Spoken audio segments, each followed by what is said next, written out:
So first of all, my name is Christina Chaccour. I'm a PhD student at the Bradley Department of Electrical and Computer Engineering.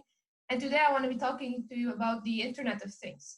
So first of all, has any one of you heard of the Internet of Things? And if so, what have you heard? Please send me on the chat so that just we know what you really heard about the Internet of Things before. So, anyone? Nothing? Okay. Nobody heard anything about the internet? I mean, you could have said no. Okay, awesome. Let's get started then. So we all know the internet, though we're connected through it now on the Zoom call, right? So principally, the traditional internet was where every single computer would connect to the internet, okay? That would be through a laptop, a PC, a Mac, whatever. A certain computer is connected through the internet and there's a person behind that computer. But as devices have become smarter and smarter, we have more and more connected devices to the internet. So you started connected to the internet through your mobile phone, through your smartwatch, through etc. So you're having more and more smart devices. We're starting to see our homes being automated and stuff like that. So those things that are connected now are not only limited to computers. They can be something as simple as a sensor that is connected to the internet, like your thermostat at home that wants to regulate the temperature. And it might be something as complicated as a supercomputer that is connected to the internet. So all of those things are now connected to the internet, and we have billions and billions of devices that are connected, from something small to something very big. And this is what we call the Internet of Things. Now, as the Internet of Things is going through another evolution, we're starting to talk about the phenomenon called the Internet of Everything, which means that instead of only connecting things, we're actually connecting everything. So we're connecting people, processes, data, and things. And whenever you aggregate all of this data, you have this the world is becoming more of a global village, making us all connect all together, right? So it's not only your home that is automated. We are also tracked. Our data is also tracked. Our process of moving from one place to another is now tracked. And this is the Internet of Everything. So you can consider them kind of synonymous, but it's just a more new version of the Internet of Things, because we're striving to connect more. We don't want to only connect devices. We want to connect people. We want to talk about the experience. We want to know how people are feeling towards something and through their quality of experience. So eventually, as the internet evolves, so are we evolving. And this is natural. And in a few years, you might hear of some other phenomenon that is called Internet of I don't know what. But we're seeing this revolution happening, right? So let us define the Internet of Things more strictly now. So as I mentioned previously, it refers to having billions of physical devices around the world connected all together, and they're collecting and sharing data. And it can be something as smart as something that as small as something that you would inject inside your body, for example, to monitor any organ failure, or it can be as big as an airplane. And this is the beauty of it, meaning that we're connecting everything around the globe. And why is it so important? Because it's allowing us to gather big data. But why is this data important? Simply because if you don't know someone or something, you cannot be able to analyze it. You cannot solve problems related to it, right? And this is why the Internet of Things provide us with data that before we did not know. So for example, and this targets all sectors all over. So how would you be able, for example, to provide a temperature regulation in your household if you don't really can measure that temperature and send it to the cloud and regulate it at every instant, or on average every 5 minutes? So that's the beauty of it. And whenever you analyze this data correctly, you can exert the right control of it, and you can make better decision making and make the world smarter. So for example, as I've mentioned regarding to the power saving techniques, so and then we know when people will be in their homes, when they'll be out of homes, smart grids around the world will be capable of understanding how they would actually save power, when they need to provide more power, when they can, for example, rest their grids more, all of this can provide them with techniques that they wouldn't know before, because they wouldn't know the dynamics of people and the dynamics of them being at home. Another thing is, for example, the agriculture. As COVID-19 has surged, we have understood how much important it is to keep a sustained agriculture. And given that our numbers around the globe are increasing, so we have now 7 billion people, our agriculture needs to be capable of sustaining that. You don't want to go to the grocery store and not find stuff there, like the crisis that happened to toilet paper, but to food as well. So the idea is, whenever you can provide smart farming, whenever through sensors that can provide you, for example, the temperature of the soil, the moisture of the soil, and things like that, you can actually let, for example, your plots be irrigated whenever they're thirsty, rather than over irrigating them or under irrigating them. And that provides you with a better quality and quantity of the yield. And this is yet a simple example in agriculture. You have plenty of smart agricultural techniques that you can do in order for us to make farming more efficient. So that's about all the sectors that can be targeted, from healthcare to agriculture to home automation, etc. And as we have spoken before, the Internet of Everything is nothing but an evolution of the Internet of Things, where not only things, that is not only your home, not only your car is automated and connected to the Internet, it's actually people, processes, and data that are all connected and letting us make better decisions, letting us understand more problems around the world, and letting us gather more data. So that's about it. As we gather more data, we can understand everything around us better, and we can provide better solutions for them. But that, of course, comes at a certain price. You cannot have all that luxury of having billions of devices connected all together without having some problems that the engineer or the person designing the network would face.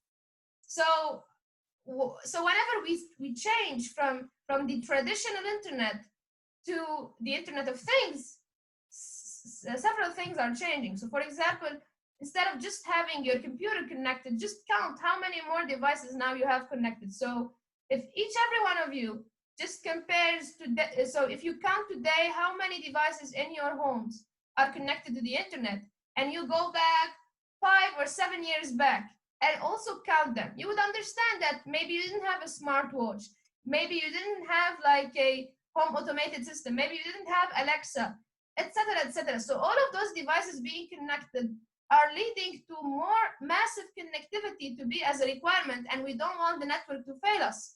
So whoever is designing the network needs to take that into consideration. Another thing is security and privacy. So as our personal data is being monitored, that data needs to be monitored while keeping people's security and privacy. So instead of actually taking the raw data, so for example, every single thing that I type on my phone would not be actually sent to the cloud. Instead, the model that is trained on my cell phone and on my keyboard will be sent to the cloud, and then my keywords will not be sent. So there are many techniques to preserve security and privacy, but the idea is that we cannot infringe the security and privacy of people, because right now the network can know where you are, what you're doing, and everything if they want to do that. So it's important to keep that privacy of the people so that people still feel okay with being connected to the internet, and that wouldn't come at the price of their security or privacy. Another thing is, for example, low latency. So as we've mentioned, like say that we're injecting in someone's body a small device that would monitor organ failure. In that case, it's not a matter of downloading a video on Netflix anymore.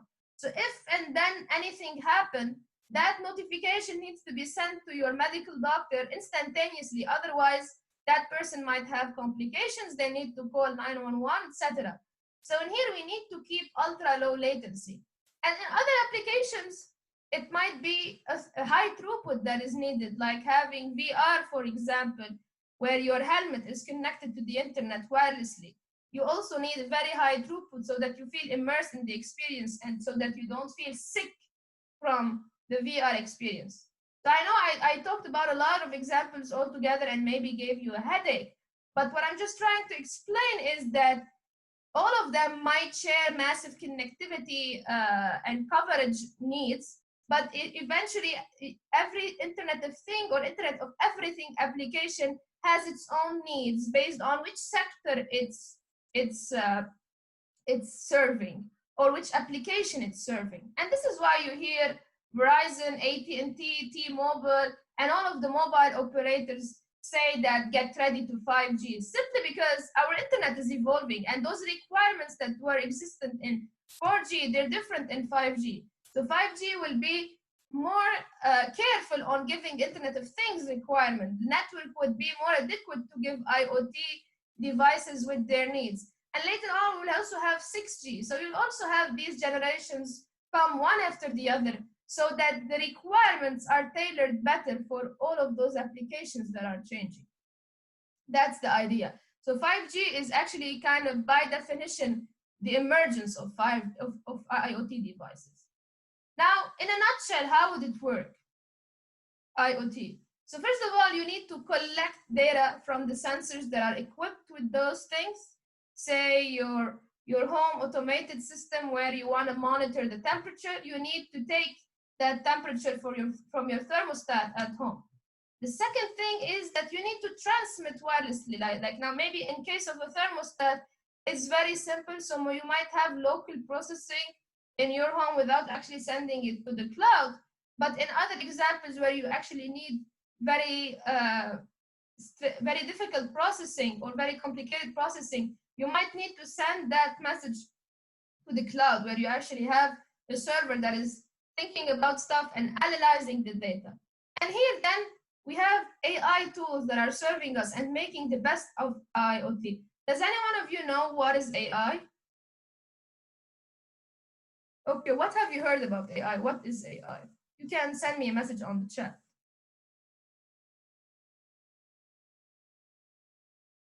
Yeah, I know that it's artificial intelligence. I'm not asking you to define the acronym. I'm just asking you, what is it? What is artificial intelligence? What does it mean? It learns based on what we know, Zana. Okay, yeah, so that's the thing. So in case we did not have IoT, which is the physical structure of what we have, making computers think like humans, well, we're still not there. They're trying to mimic computers think like humans, but we're still not there.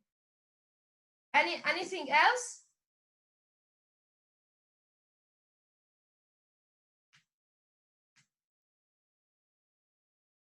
Nothing?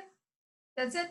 So yeah, so does any one of you know the difference between machine learning and artificial intelligence, or are they the same? Are they synonymous, or they just wanted to have two fancy names for the same thing?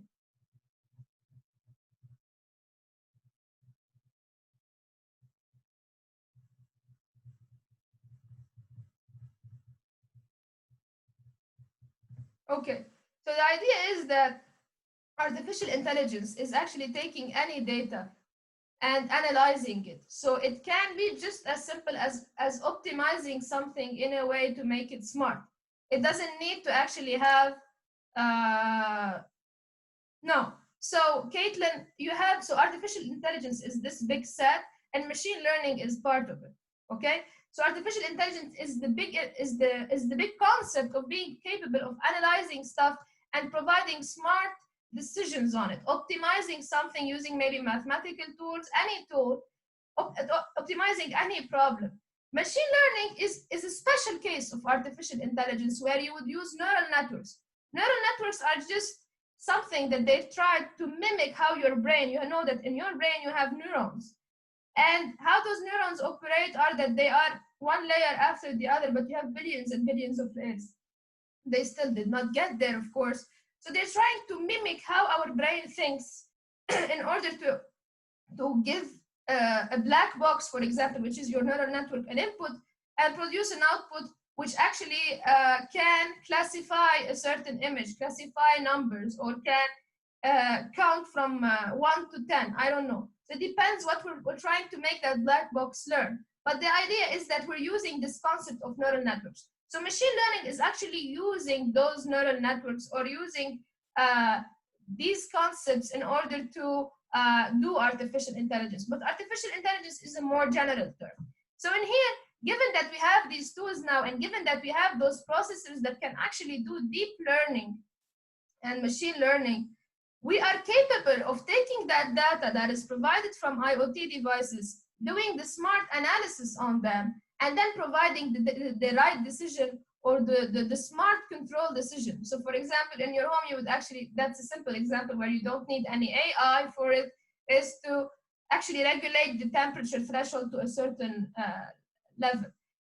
Another example would be COVID-19 data, where you could actually, we're actually aggregating all those COVID-19 number of infections and things like that, and then analyzing them, trying to understand the correlation between the number of age groups and the number of infectious diseases, the number of, I don't know, gender with the asymptotic cases. So things like that. And the more we can analyze data smartly, the more we can understand things that we couldn't understand. So for example, if you are provided with good AI tools that are fascinating, we might be able to understand the reason behind COVID-19 without actually having a medical doctor who would check up on that person. We'll be able to understand at least the correlation between stuff. And that would actually help the medical body to understand more and more. So there are things that they wouldn't know that we would provide them, so that they can understand, okay, this age group is related to this. We can provide them with models. We can provide them with many things. But the core point is that so that we can know all these information around the globe, we need that massive connectivity. We need those billions of devices to be connected, and we need Internet of Things. We cannot solely depend on computers being connected to the internet. We need to have smarter and smarter devices connected all over the globe. So that's about the theory of it, at least for today. Now we're gonna start doing the first activity. Does anyone have any questions first before we proceed?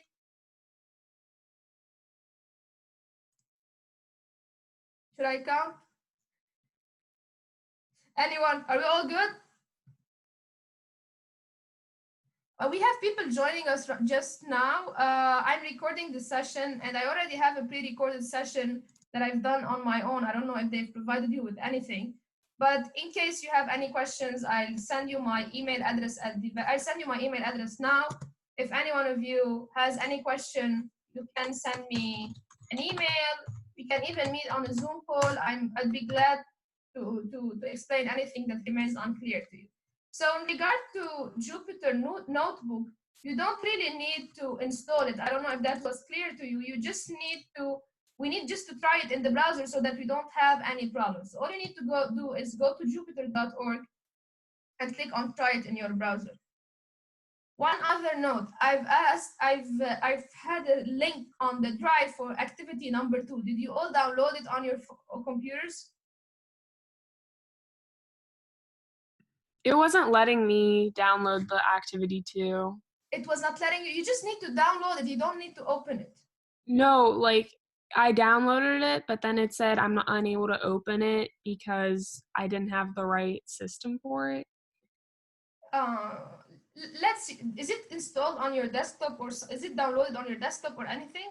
It's not there? It got into my downloads, Mm-hmm. and then but it wouldn't let me open it or anything. Okay, does any one of you have the link to send it, please, to her? If anyone can, please do send her the link, and we'll see what's the problem now, okay? I can provide you with the link, but... So let's start with activity 1, which doesn't need anything. So you just go to Jupyter, you click on try Jupyter, just like I did. Is everyone with me here? Gracie as well? Okay. So unfortunately, we're not face-to-face together today due to the pandemic. So we're going to try to have these online activities that might not really provide you with the feel of the Internet of Things, but I just want to highlight how important data is from the Internet of Things, and how would we analyze those data to get to a certain point, because we don't really have sensors in our hands that we can control, unfortunately. So does any one of you know any coding? If so, what language did you learn?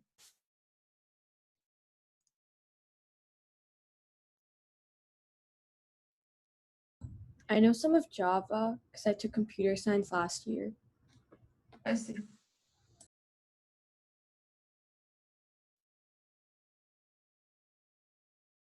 Anna, that's a great background behind you. Where's that?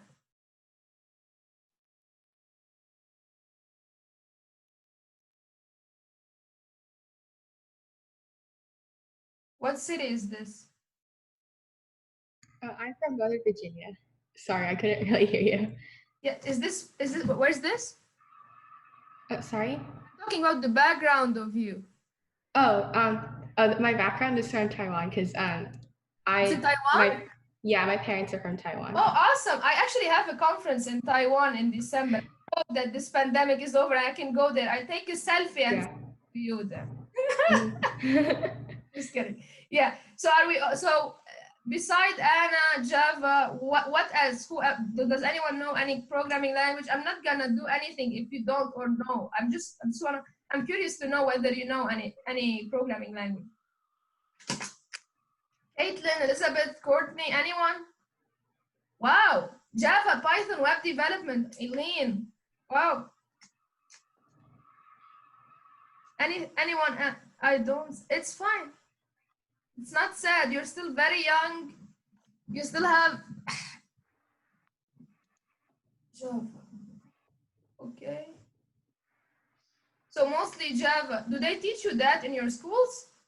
Or you just learn it on your own because you're excited about it?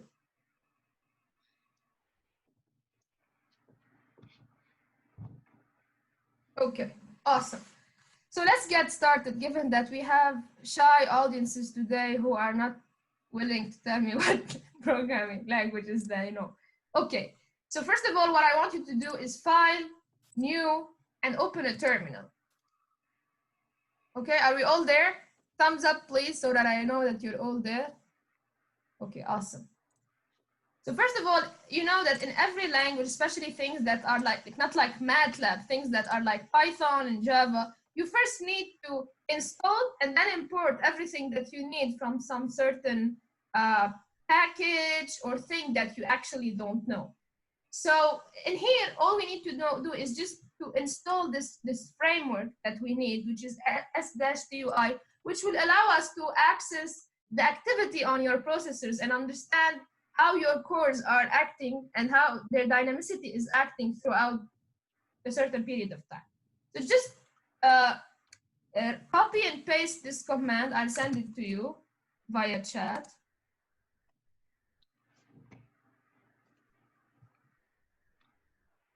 So for whoever so some of you might have another. If not, we're fine. If anyone has another, please let me know. So just copy and paste this command on your terminal and let me know if you've had the successful run or not.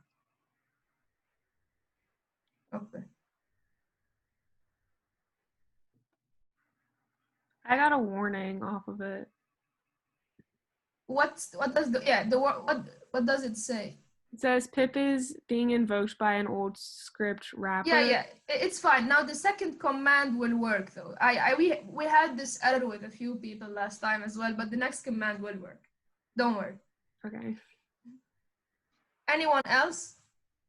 It's the script wrapper command, right, Gracie? Okay. So for everyone else, it worked. So Lauren, Caitlin, Allison, Elizabeth. I still have a lot of shy faces that I'm not seeing. And what about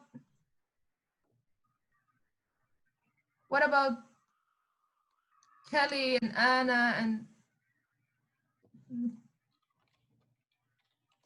and Trisha? Okay.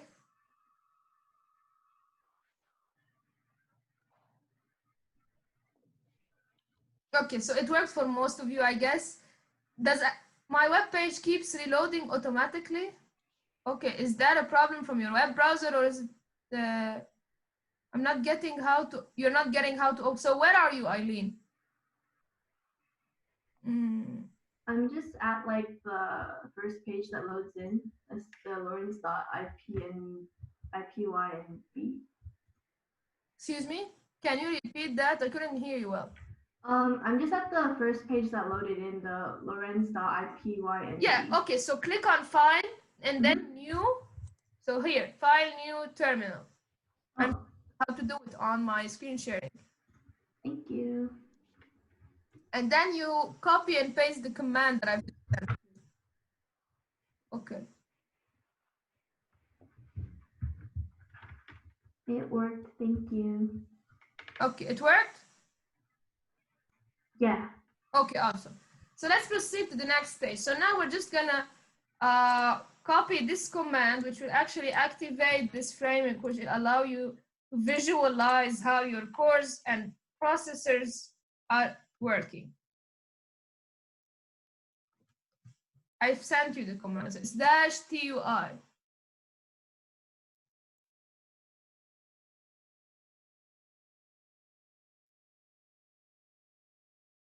So I have success at everyone. I guess whoever had the installation fine, this should be fine. And I hope Gracie has it working as well. No? What is it giving you? It keeps giving me warnings, and it just keeps on retrying and it's sending me warnings. Oh boy. But like last time I had three students who had the same error as yours, and then we worked it out by just having this command and it worked. But that's weird, like that's weird. So I can't be with you right now to see what's going on, but I just hope that whatever I'm showing you in here might like give you an idea of what's going on. So the idea is that with some simple code, if I have now all this data about my course on my computer, if I can send them through the cloud at every certain point, and if I can do the same for my phone, for my watches and for everything, those with this data available and with this programming that is allowing me to extract that data, we are capable actually of providing better processors. We're capable of providing computers that work better. For example, Intel 20 years ago, how would they know how their processors are failing or not? They would just probably survey a couple of people and ask them questions, or they would hear about problems that are happening. They'll have customer support and stuff like that. But now, even without your permission, they can extract that data, understand what's going on. And many times you just have like, you agree to the terms of whatever software and click next, next, next. I mean, who on earth reads those terms? But many times they actually extract that data, send them to a certain party so that they can analyze those information, understand what's going on.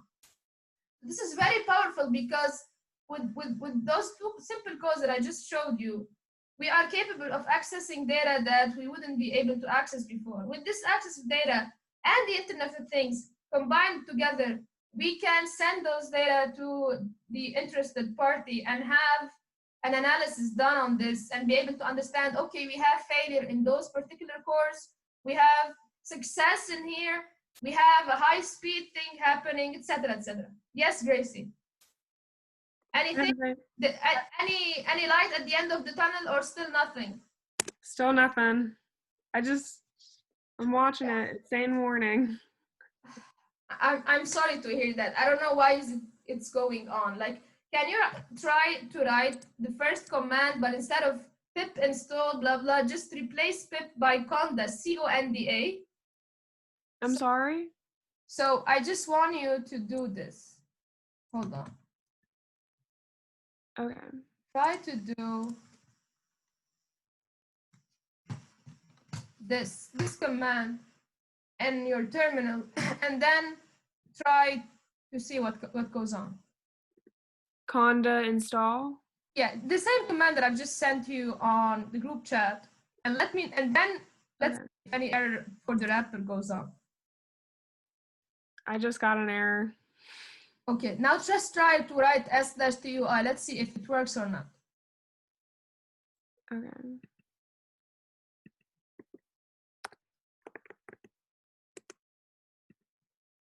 Fingers crossed. I'm like, let's see. It's saying command not found. Yeah. we can try it on the notebook, but I mean, if it's not executing things on the terminal, I highly doubt that it's working. What Yeah. software are you using on your computer? What operating system do you have? I'm using Google Chrome. Yeah, and are you on a Mac or on a PC? I'm on a Mac. Okay. Well, I don't know. I had many Mac users last time. I don't know if there are any other Mac users right now in this session, but it seems like Courtney is using a Mac. I'm using a Mac and it works fine for me. I see. Well, I don't know, honestly. Let's just proceed with the second activity. I hope that works for you. Did anyone find the link for the drive? I'll send you the file on our chat if you weren't capable of I've sent this so whoever did not download this before, please download it now. But I guess everyone did download it before, I hope at least. So first, let's close this window. Any questions about this first simple activity? Okay.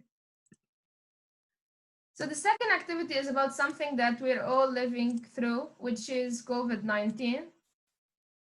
And data about COVID-19 and how would we actually use that data to visualize stuff. So now you will be those people who actually get those plots. So first, take that activity, wherever you install it, drag and drop it here. Okay, drag and drop it in on this bar in here. Whenever that is successful, double click on this and you will have this activity that I've prepared for you. If you're all fine, please send me a thumbs up whenever you get to this stage.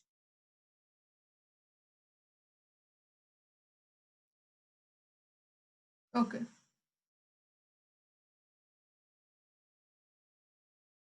Okay.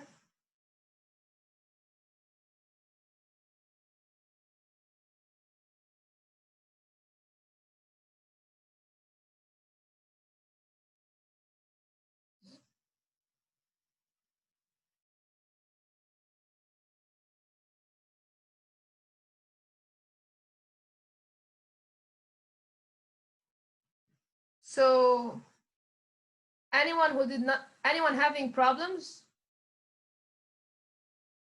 So whoever has having problem, please send me a message on the chat. If we're fine, let us proceed then. Okay, anyone? Okay. So as we've done previously, we need to first install stuff so that we can visualize those things. So in here, we're just installing this thing called Folium and Plotly, which will be used to plot the data for COVID-19 all around the globe. And we need first, of course, to extract the data of COVID-19 from trusted resources. So click on run. This might take a while based on how quick your internet speed is. And make sure that here on the bottom of the page, you have Python 3. And that goes to you, Gracie, as well. Maybe it was because of the kernel. So make sure that you have Python 3 checked for activity 2 so that you might not have any error. I hope that you won't have the wrapper error again. I'm just hoping. But based on what you had previously, I guess it's going to pop up again, unfortunately. So did we all run the first command of installing stuff? Is it working for every one of us? How do you do that? My computer isn't letting me like click anything. You just select this and click on the run here. Okay. For me, it's like not even letting me open up the activity. What is it giving you? It says I don't have the proper applications to open it up. Like I can download it, but then it's not. Yeah, download it and drag and drop it here. Don't open it. Oh, okay. Yeah, drag and drop it here. You don't have the right application to open it. Your computer is right. Thanks, Caitlin. Mine is working. Crap.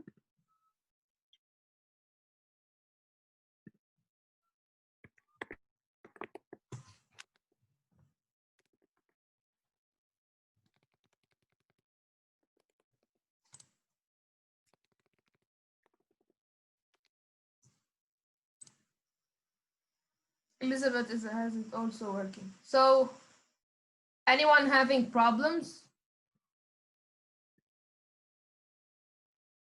Okay.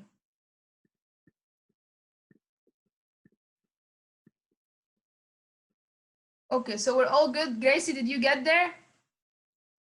Yeah, it's saying that it's showing up a lot of like cell stuff. Cell stuff? What do you mean? It keeps on saying cell, and then it just gave me like a lot of coding. Okay, so for you to know that it's working, you have to have building and stuff, and then it should tell you that it's successfully installed both of the things. So it's successfully installed Folium, and it's successfully installed Plotly. In case you have any errors, we'll understand that throughout the way. But just make sure that you have, whenever you run this, it will first have you a star whenever it's processing, and whenever it's done, it will give you 1. Okay, I don't know what it did. It just sort of, it's not showing that. It's showing just a lot of letters. I see. Letters. That's insightful.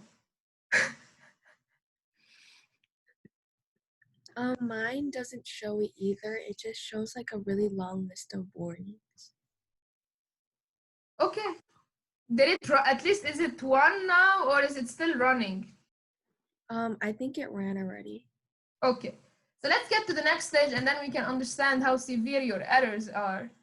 If in the worst case, you would just watch my screen and forgive me for not being able to solve your errors virtually. Okay? So let us now import everything that we need, which are tools that would allow us to do some computation, some sorting, NumPy, and stuff like that. So let us run this. I hope that you won't have errors at this point. So I'm waiting for your input. Are we fine? Are we not fine?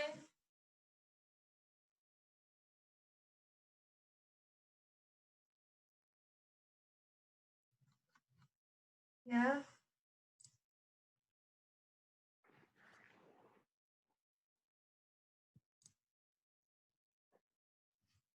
Yeah, Ketan, I can see your thumbs up. Okay, Maya. Elizabeth, Allison. We still have Lauren and Anna, okay? Okay. So Gracie and, is it Jillian or Gillian? It's Jillian, yeah. Jillian, okay, yeah. My apologies.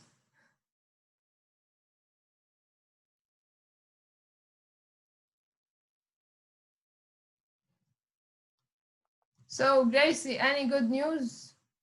Jillian? No? Yeah, it still says warning for me. Okay. Okay, so let us proceed, and then if we have the time at the end of the session, we can go through your errors again, okay? So just try running whatever is next. If it works, it works. If it doesn't, then we'll see what we can do. So then we need to load the data of the deaths, the confirmed cases, and every single country, and the recovered cases. To do that, we just need to run the cell. Now we need to run every cell after the other. And as I've mentioned earlier, that data is something very important. So before we actually take the data and analyze it as raw data, we need to clean it up, because otherwise we might be doing erroneous decisions or erroneous analysis based on that data. So we need to map every confirmed case to every single country. We need to make sure that we don't have like 1 death and a half from the collected data. We need to understand that we have integer number of deaths, confirmed cases, recovered cases, etc. So this is what we're doing here. We're mapping every country to the number of deaths and confirmed cases and recovered cases, and then we're making sure in the in this cell that all the numbers are actually integers, and we're summing over all the confirmed deaths and recovered cases and the active cases. So you should run those 2 consecutive cells, one after the other. And then here we just have a simple display that will allow us to see how many confirmed death cases and recovered cases we have. whenever we run this, then you'll see that at this moment we have 10,945 cases and 600. And we have, so did all of you get here? Okay. Okay, Jillian went away. She's mad that she's having errors. She broke off with us. Oh, okay, she's back. I felt that she's breaking up with us. Like, I don't want to. But Gracie's hanging in there. I'm trying.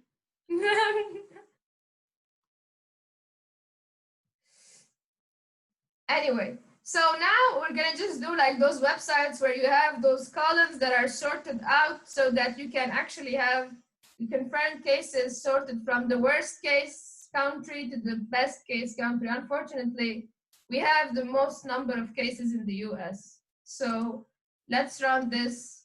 And this is just for static things. You can change.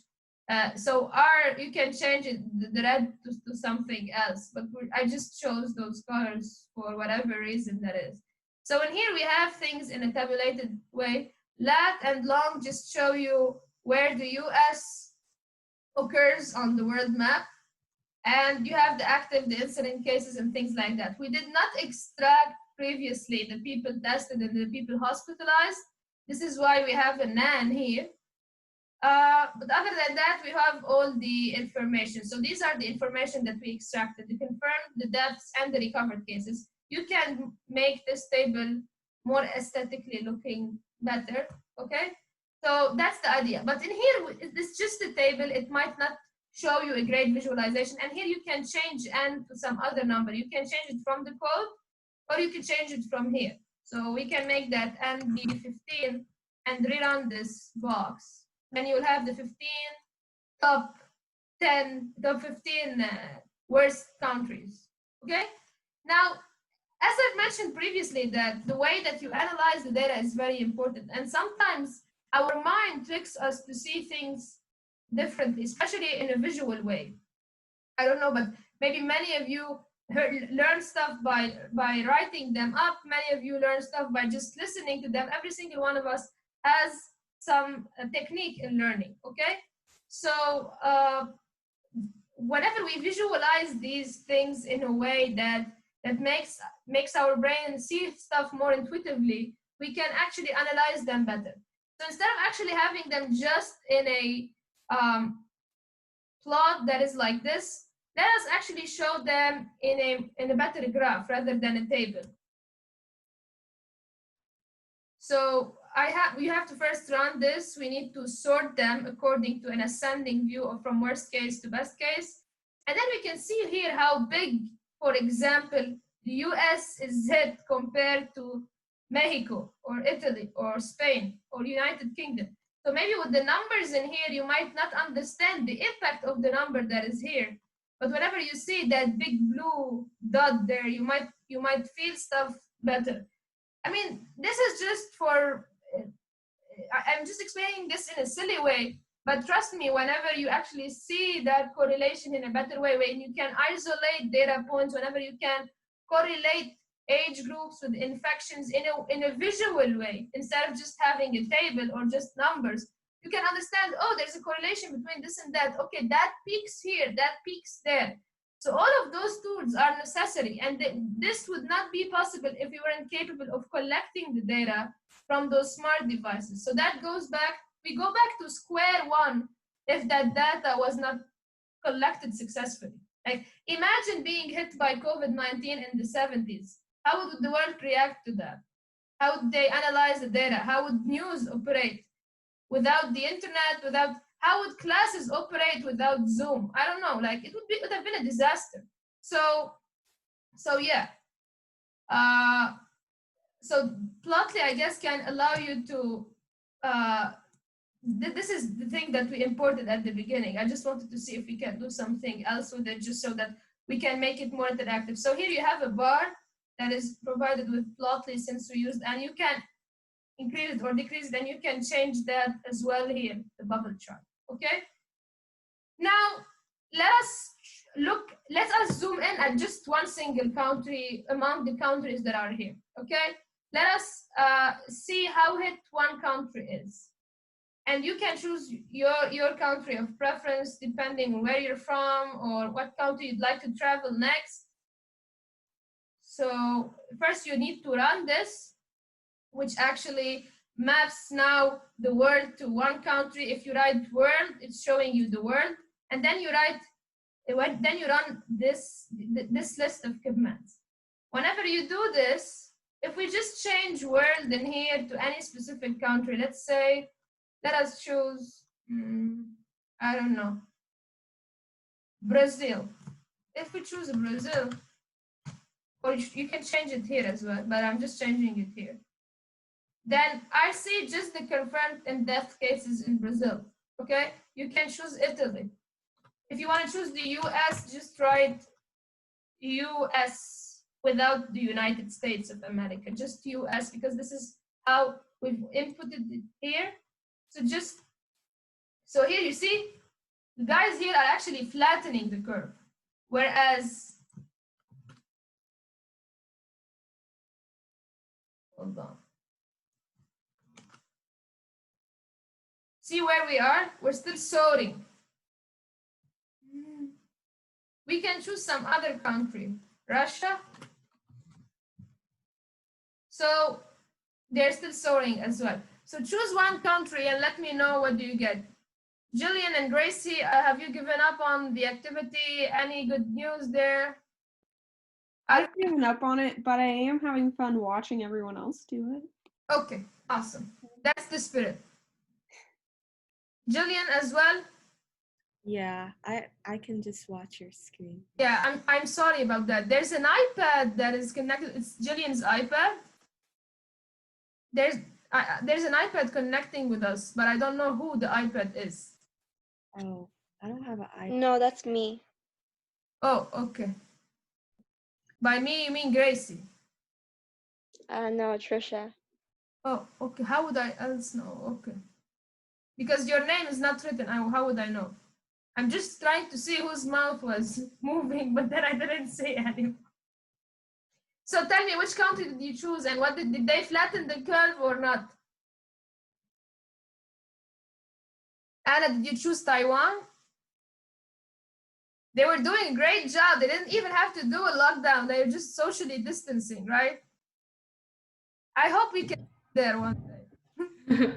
Yeah, because I watch the news a lot because I can understand Mandarin, and they've gotten to the point where they've reverted back to pre-pandemic news broadcasts because there's nothing to report. I see.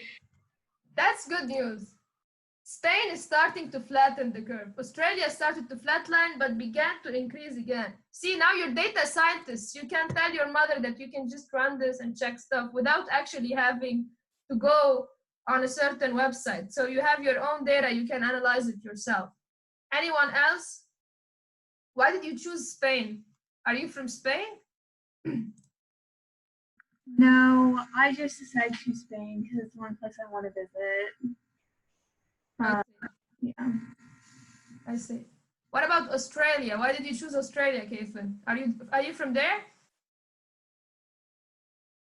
I chose it because my brother's girlfriend lives there. So he's... Oh, you like kangaroos? Yeah. Anyone else? Come on. Allison, Kelly, Courtney. Courtney's gonna shake her head now and tell me something. What country did you choose and have they flattened the curve? I did France, and it's starting to flatten. Are you from there? I don't think so. Yeah, the last name doesn't say that.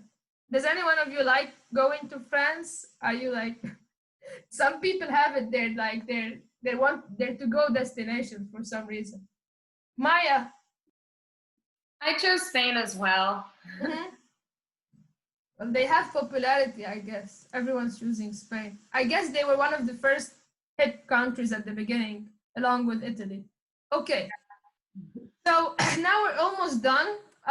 We're gonna generate our own world map where we can actually locate all the cases around the globe.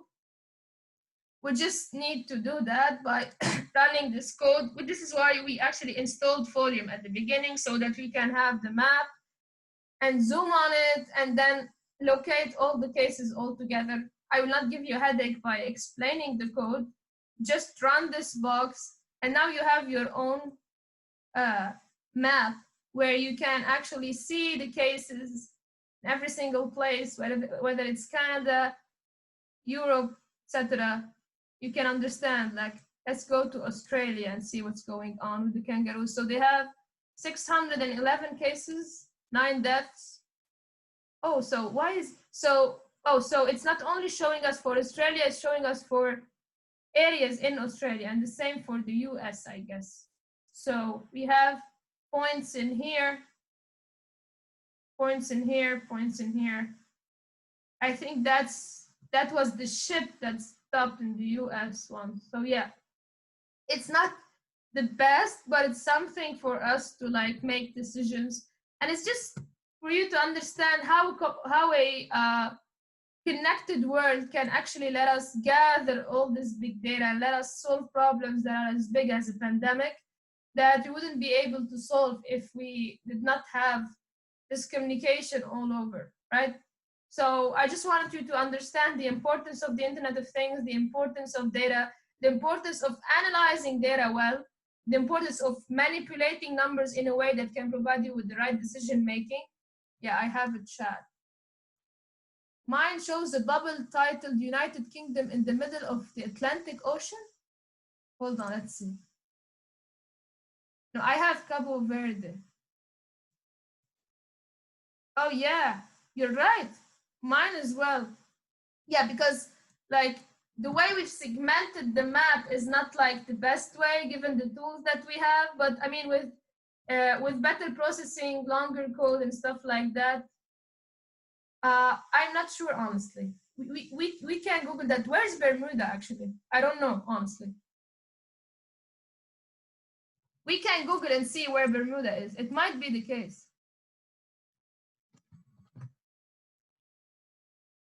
Yeah, that's it, I think. Yeah, great job, Anna. Well done. Yeah, you're right. I think I failed my geography class for today, but I didn't notice that, honestly. Well done. Anything else? Any other remarks? So no, I felt that was just a bug or anything, but it's not a bug. It's actually a thing. Okay. Any questions? Any discussions that you'd like to do? Any comment? Go ahead. We have 5 minutes. My apologies to Gracie and Julian once again for having the errors there and not being able to immerse you in the experience fully, but at least I hope with the screen sharing and everything, you were at least in the loop. I mean, I had fun watching it. I can, yeah. So, okay. Yeah, thank you. Sure. Any other questions, any other remarks, anything that you'd like to discuss? Why did you choose computer engineering? Why did I choose computer engineering? Well, honestly, I mean, ever since I was like a child, I liked technology and tech and stuff like that. And I wanted to do something with it, right? To actually, I always had a lot of questions and gave my parents a headache, like that kid that would ask, why is the sky blue? Why is that? And I just wanted to merge engineering and electrical and computer engineering at the same time to understand stuff, to relate the science to tech, and to find solutions using tech. So to answer your questions, yeah, that is mainly why, because I'm very curious about a lot of questions and problems in the world and like to solve them through tech. I mean, you can abuse technology and use it in a very bad way and hack people's systems, but you can also use it for the good. So the more we use it for the good, the better we are and the more in shape we are. Any other questions?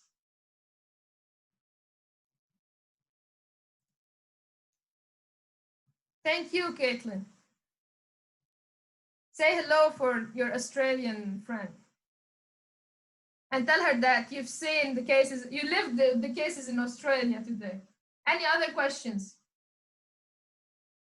So I hope you had fun I hope you had fun. I hope I did not bore you. And I hope that you enjoyed this activity. I want to wish you a very happy weekend. Enjoy the celebrations for the 4th of July and the fireworks. Stay safe though. Don't be very close to people. We don't want to get locked down all over again. Okay? So enjoy the celebrations and happy the 4th of July. And if anything, this is my email once again. I'm ready to assist you in any questions that you have about electrical and computer engineering or the Internet of Things or anything that you'd like. Don't hesitate to contact me. Okay? So I was happy to having you here. Have a nice weekend. See you all. Bye-bye. Thank you. Have a nice weekend. You too. Have a nice weekend. Bye-bye. Thank you. Have a good one. Bye-bye.